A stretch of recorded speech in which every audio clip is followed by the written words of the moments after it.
Hola, bienvenue dans le Clo Club, le podcast qui parle de créativité. J'espère que vous allez bien et que vous avez écouté l'épisode de la semaine dernière avec Claire, parce qu'il est à l'origine de cet épisode. Quand j'ai discuté avec Claire, il y a un sujet vraiment récurrent qui m'a sauté aux yeux, aux oreilles pour être précise. C'était le fait qu'elle crée pour se faire du bien. J'en ai même fait le titre de l'épisode, donc c'est assez évident. Mais dans sa démarche, il y a un côté très thérapeutique presque. Le fait notamment de faire de l'aquarelle, d'avoir un rapport à la couleur assez méditatif, contemplatif et qu'elle fait juste pour elle, pour se faire du bien, en mettant de côté le jugement des autres, en mettant de côté son propre jugement aussi, en se disant je m'en fiche que ce soit beau ou moche, en fait ça me fait du bien et c'est pour ça que je crée. Ça met en lumière évidemment un lien qui est très présent, je trouve, aujourd'hui quand on parle de créativité, qui est son rapport à la santé mentale. L'autre jour, j'ai répondu à un questionnaire pour le festival Et Maintenant. C'est un questionnaire qui s'appelle Mental Combat, donc qui parle de santé mentale. Et dedans, il y avait une question qui demandait de choisir, parmi plusieurs activités, 3 qui, je cite, « me font le plus de bien ». Vraiment le plus. Donc c'est hyper marqué. Et au moment où j'ai répondu, il y avait 36% des répondants qui avaient sélectionné pratiquer une activité créative ou artistique. C'est énorme, 36% quand on voit les ratios des uns et des autres sur les différentes réponses. Et c'est très représentatif aujourd'hui de tout ce qu'on peut entendre sur l'art-thérapie, sur le fait que les gens se mettent à faire du scrapbooking, à faire des activités comme ça qui leur font du bien et qu'ils font avant tout pour eux. Mais j'ai pas envie de vous parler de santé mentale pure et dure, j'aimerais bien qu'on dézoome un petit peu. Finalement, ce qui ressort, c'est pourquoi tu crées. Est-ce que tu crées pour les autres, pour toi, pour te faire du bien, pour un projet ? Est-ce que tu crées de façon réfléchie, instinctive ? Ça vient d'où et pourquoi tu le fais ? Et cette question, je pense que si vous avez du mal à créer, ou au contraire, vous êtes dans une petite routine, et vous avez plein de projets, vous avez envie de peut-être passer la seconde, ou en tout cas d'avoir une petite réflexion là-dessus, c'est une question hyper importante et centrale, qui peut débloquer beaucoup de choses.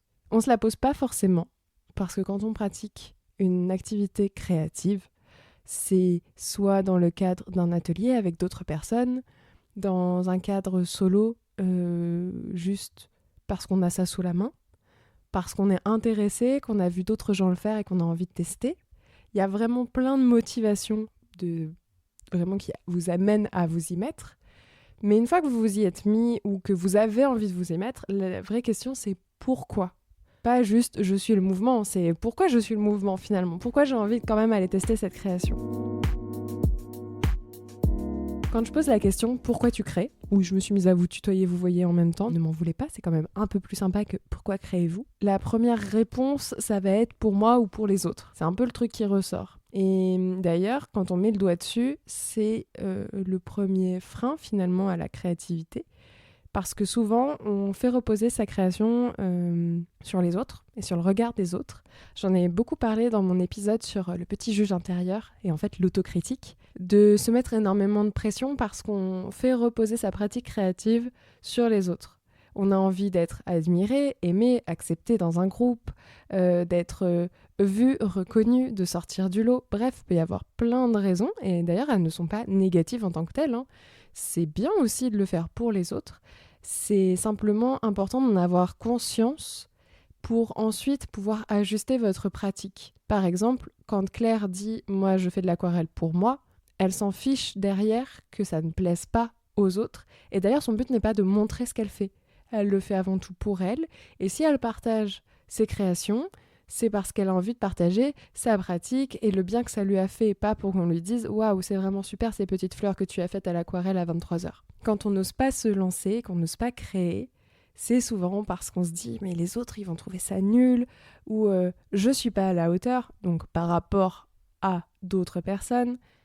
C'est important de peut-être replacer votre curseur et de vous dire « ah tiens, peut-être que je le fais finalement pour moi ». Un autre point aussi qui peut être intéressant, c'est est-ce que vous faites cette pratique créative pour le kiff ou est-ce que vous avez une ambition derrière pour ce projet ? C'est pas la même chose de créer dans votre chambre des sons pour le plaisir avec des potes ou en solo que de se dire j'ai envie de faire un EP. Même si de l'un peut découler l'autre. c'est quand même pas la même démarche de se dire que son projet créatif, on a envie de le professionnaliser ou d'en faire un truc avec un peu plus d'ambition. Non pas que le faire pour soi n'est pas d'ambition, mais c'est pas la même dynamique, vous vous en doutez bien.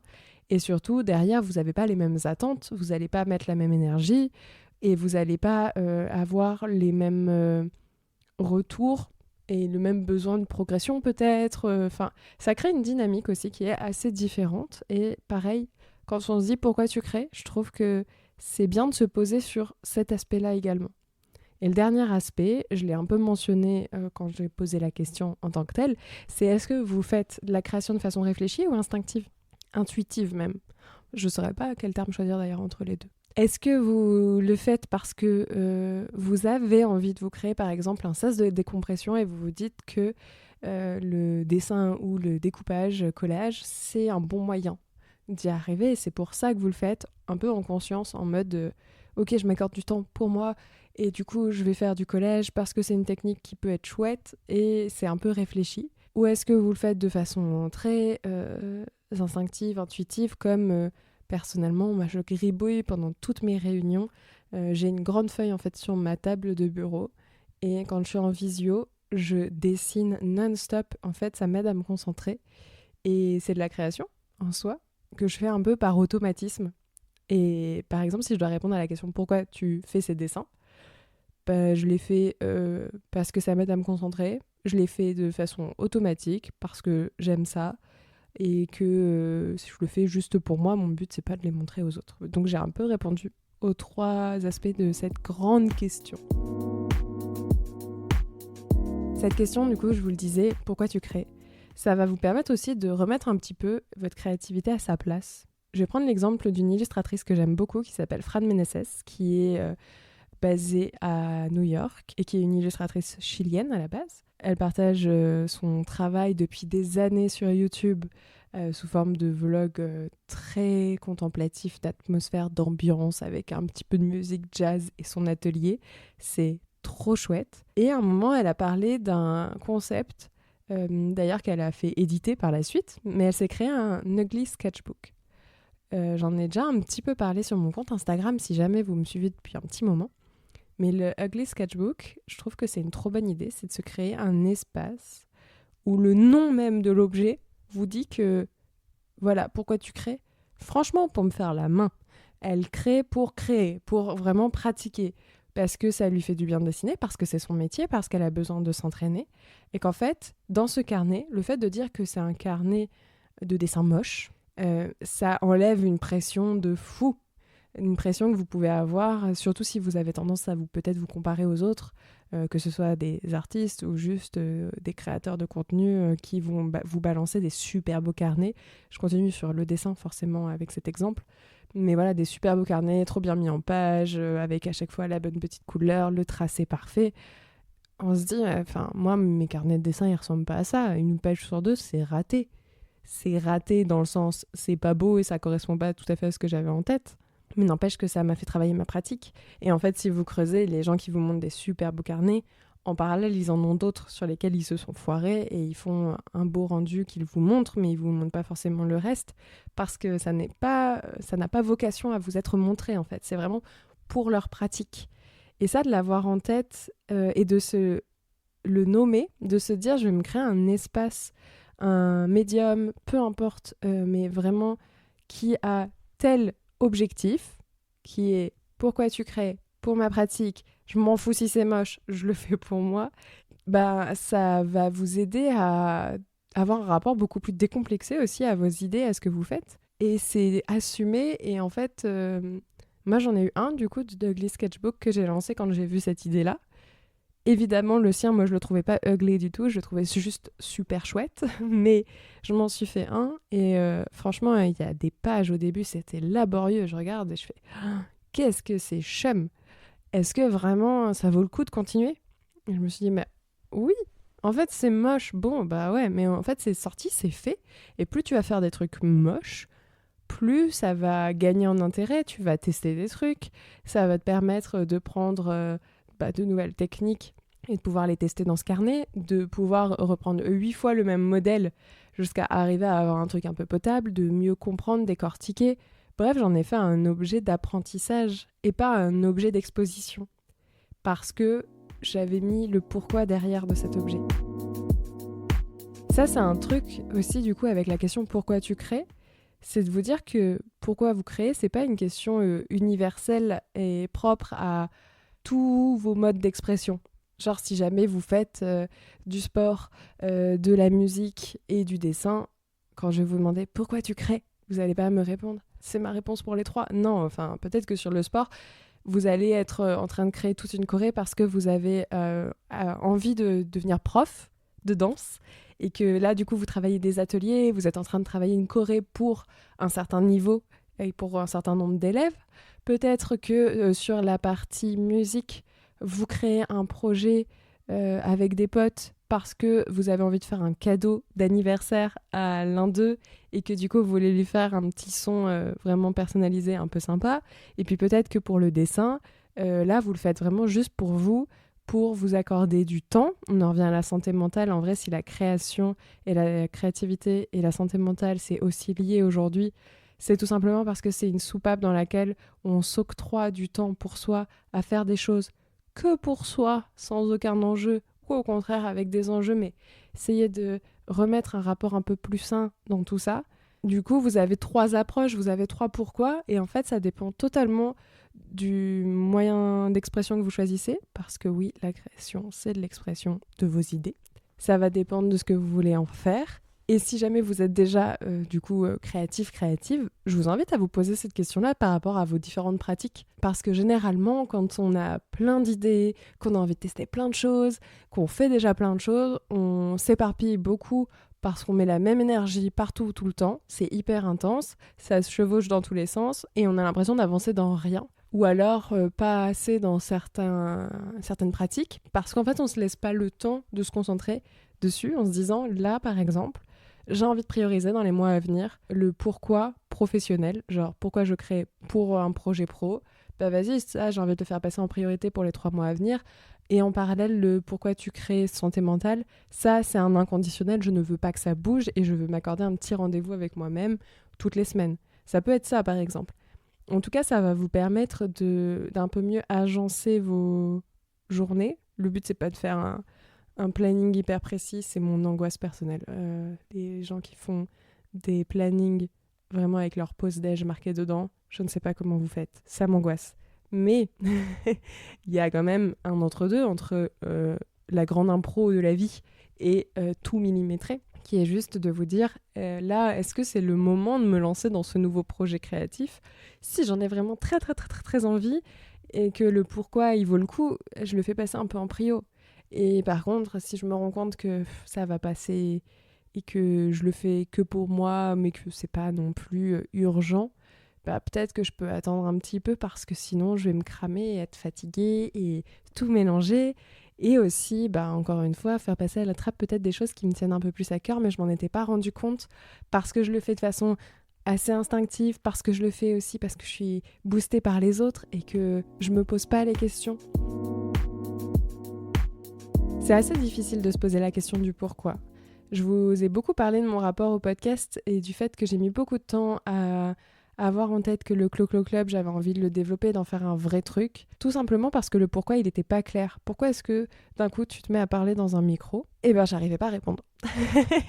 Mais je pense que c'est parce qu'on a une grande peur aussi de peut-être mettre un truc concret derrière quand c'est le cas et de perdre la magie de la créativité qui est trop chouette quand c'est pour soi, un petit peu comme ça à droite à gauche, il n'y a pas de pression, on n'est pas attendu au tournant quoi. Ça fait peur parce qu'on a peur de perdre ce rapport, en tout cas moi j'ai peur de perdre ce rapport hyper naturel à la création. Et ça typiquement, je vous prends beaucoup d'exemples à chaque fois de créateurs et créatrices de contenu parce que c'est un milieu que je connais bien et qui fait partie de mon travail à part entière. Ça fait plus de 15 ans que certaines personnes sont sur Internet et qu'ils ont commencé à la base pour du plaisir sans trop savoir pourquoi. Ils avaient envie de partager un truc et aujourd'hui c'est devenu leur métier. Et ce passage-là, ils en parlent très bien et pour beaucoup ça n'a pas été évident pour arriver à garder cet aspect propre à la créativité qui relève de avoir des idées et y aller et faire les choses et se faire plaisir. Il y a, je vous l'ai dit dans ma définition de la créativité, autre épisode que je vous mettrai également en note de ce podcast, il y a une dimension de jeu et d'amusement en fait dans la créativité qui est centrale. C'est que du jeu, c'est jouer en permanence. Et quand on commence à vouloir peut-être un peu plus le cadrer, on a peur de perdre cette dimension-là. C'est en ça que se poser la question du pourquoi tu crées, je trouve que ça peut être aussi rassurant. Ça peut vous mettre le doigt sur le fait que si vous vous freinez peut-être sur quelque chose, c'est parce que vous avez envie de créer pour que ça grossisse, quand c'est le cas, que ça grandisse plutôt. Et du coup, vous l'autorisez pas parce que ça fait un peu peur. Et en fait, si vous avez mis le doigt sur ce pourquoi, ça vous permettra de demander de l'aide, tout simplement, et de vous faire accompagner et de vous entourer. Cette question et la créativité pour soi, c'est un bon moyen d'apprendre à se connaître.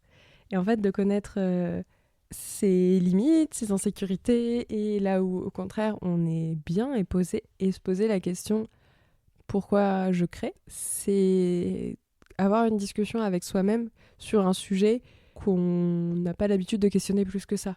Ça veut pas dire non plus qu'il faut s'amuser à tout intellectualiser. Vraiment, le but de se poser cette question, c'est aussi, d'une certaine façon, de vous laisser tranquille.